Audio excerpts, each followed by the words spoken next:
Patuloy pa rin ang pagpapatutsyada ni Senadora Miriam Defensor Santiago sa nakaalitan niyang si Senate President Juan Ponce Enrile. Ngayon, gustong paimbestigahan ni Santiago ang autobiography ni Enrile. May mga maliraw kasing detalye rito, bagay na nauna nang itinanggi ni Enrile. May report si PR Canghel. Sa kabila ng mahabang pagpapahinga dahil sa sakit na hypertension at bone marrow disorder, palaban pa rin si Senadora Miriam Defensor Santiago nang humarap kanina sa daan-daang estudyante ng UP Manila.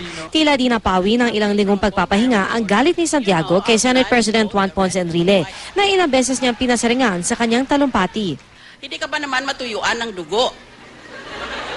Pag nalaman mo na hindi makakain ang milyon-milyon na Pilipino, pero ang 24 na senador, except of course myself, ang 24, binigyan nilang makatawan nila ng 2 million pesos as a Christmas bonus. Pagkatapos ako pang masama, kaya pinapagaling ko ang sarili ko. Pagkatapos nitong bakasyon na ito para sa kampanya, hamunin ko ng suntukan yan.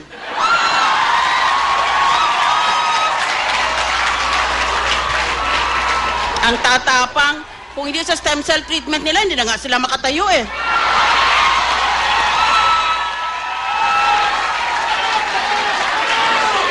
Katunayan, habang nakalib sa Senado, pinagpasya ni Santiago na paimbestigahan ang librong inilabas ni Enrile noong nakaraang taon. Isang talambuhay na kwestiyon ng senadora. Di raw kasi tama ang pagkakalathala ni Enrile ng ilang bahagi ng kasaysayan ng ating bansa. Kung mapatunayan, na totoo pa lang sinasabi ni General Montaño at sinungaling na naman pala itong Enrile na ito, harapin niya ngayon ang prinsipyo sa batas na if you have been telling a lie in one thing, then it has to be presumed that you've been lying in everything else. Nais ni Santiago na paimbestigahan sa susunod na Kongreso ang mga pahayag ni retired General Ramon Montaño at nilalaman ng libro ni Enrile. Kung mapatunayan nagsisinungaling si Enrile, maaari raw niyang i-refer sa Department of Justice ang reklamo para masampahan ng kaso si Enrile. Pero si Enrile nauna nang ipinagtanggol ang kanyang libro. Pamumulitika lang daw ang pakay na mga kumukwestiyon sa mga inilathala niya. Yung libro na yun, kasi sinungalingan yun.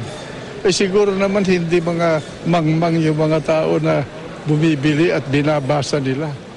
Hindi lamang minsan binabasa nila ng 2-3 beses. Alam mo, sa politika ito politika.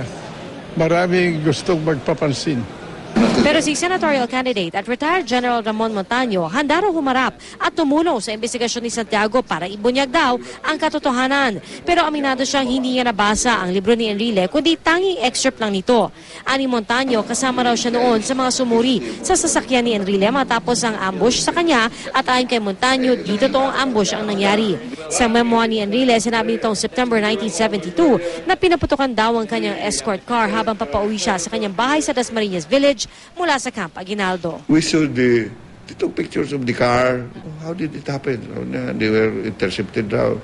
Sabi ko, how come very neatly ang gunshots are published a book distorting history. PR Canghel, GMA News.